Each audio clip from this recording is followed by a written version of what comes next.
ये महाकुंभ दिव्य है, भव्य है और अनोखा है।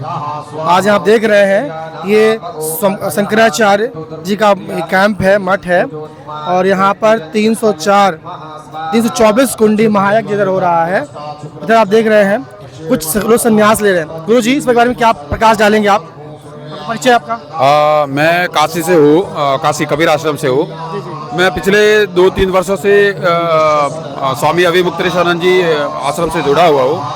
तो आज मैं जैसे पिछले 15-20 दिन से मैं कुंभ में आया हूँ, तो नित्य यही सेवा दे रहा हूँ और यह सेवा देकर हमारे को एक अनोखा लगा, क्योंकि यहाँ पे स्वामी अविमुक्तेश्वरानंद जी ने जो ये यज्ञशाला बनाई है, ये मात्र सनातन धर्म के गौ माता के लिए बनाई है। 324 यज्ञ कुंडी बनाई है और इसमें सभी सनातन धर्म के धर्माचार्य भी आकर यज्ञ में अपनी आहुति दे रहे हैं।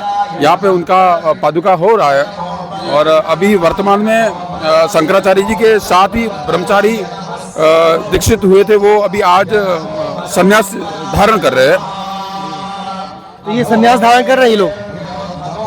जी, अभी उनकी आज संन्यास दीक्षा हो रही है। ये क्या होता है? ये हमारे शंकराचार्य जी परंपरा में होता है कि पहले ब्रह्मचारी की दीक्षा होती है, उसके बाद में जब गुरु आदेश होता है तब उसको दंड धारण किया जाता है। जो ब्राह्मण होता है वो दंड के साथ दीक्षित होता है और वो दंडी सन्यासी बनता है।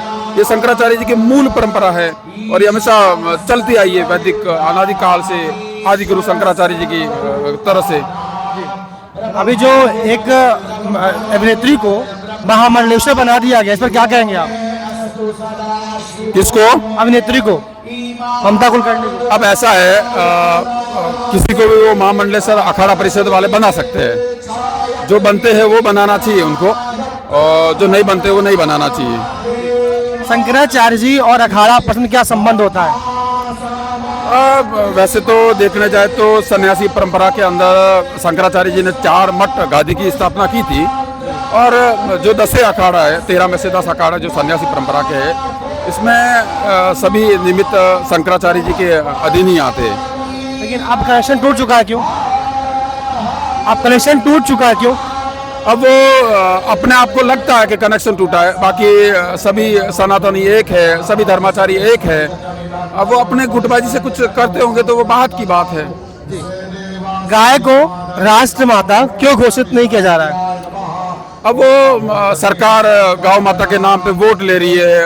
अब सनातनी सबकी पुकार है, गौ माता की पुकार है। हमारे 1966 से बात चलती आ रही है महाराज करपात्री जी की तरफ से, और शंकराचार्य जी की परंपरा में कई सारे शंकराचार्य जी हुए। आज वर्तमान में स्वामी अविमुक्तेश्वरानंद जी जगह जगह जाकर यात्राएं कर रहे हैं और इस यात्रा में सिर्फ उनका संकल्प गौ माता को राष्ट्र माता का दर्जा मिले, ये पूरे भारतवर्ष में इनका एक बहुत बड़ा उद्घोष है। तो दिखाएंगे हमें एक कुंड दिखाएंगे आप? कहाँ जाते हैं दोस्तों? जो एक कुंड हो रहा है आपका, जो कुंड बना हुआ है, तो इसको बनाने का प्रयास किसने किया?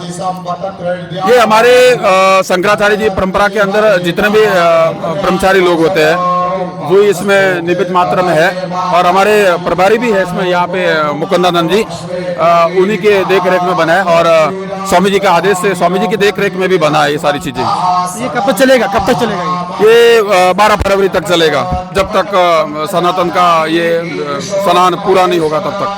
कब से प्रारंभ हुआ है?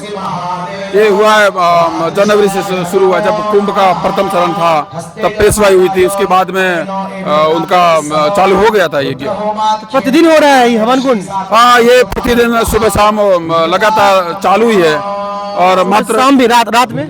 बिल्कुल, ये शाम को 6 बजे तक उसकी पूर्णाहुति कर देते हैं। प्रतिदिन हो रहा है? प्रतिदिन हो रहा है। इस हवन को कराने में कितना खर्चा आ रहा है पर डे? अब उसका कोई पैसे का कोई मात्र कोई खर्चा नहीं हो सकता है। अब सब सनातनियों से कहा है कि आप इसी यज्ञ में आहुति लगाना चाहते हैं तो मात्र 21 रुपए में भी आहुति लगा सकते हो, क्योंकि गौ माता के लिए कोई धन का कोई वो महत्व ही नहीं है। हम इसके लिए तो हमारे प्राण भी न्यौछावर कर सकते हैं, तो वह धन की बात आती भी नहीं है। लेकिन इतने जो पंडित है, पंडित कहाँ से आ रहे थे?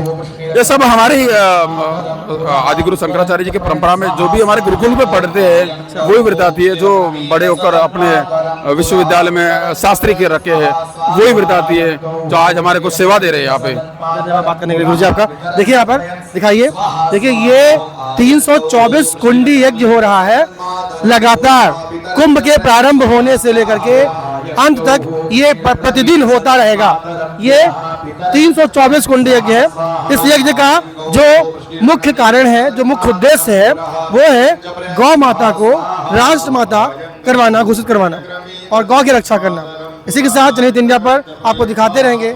जय हिंद, जय भारत।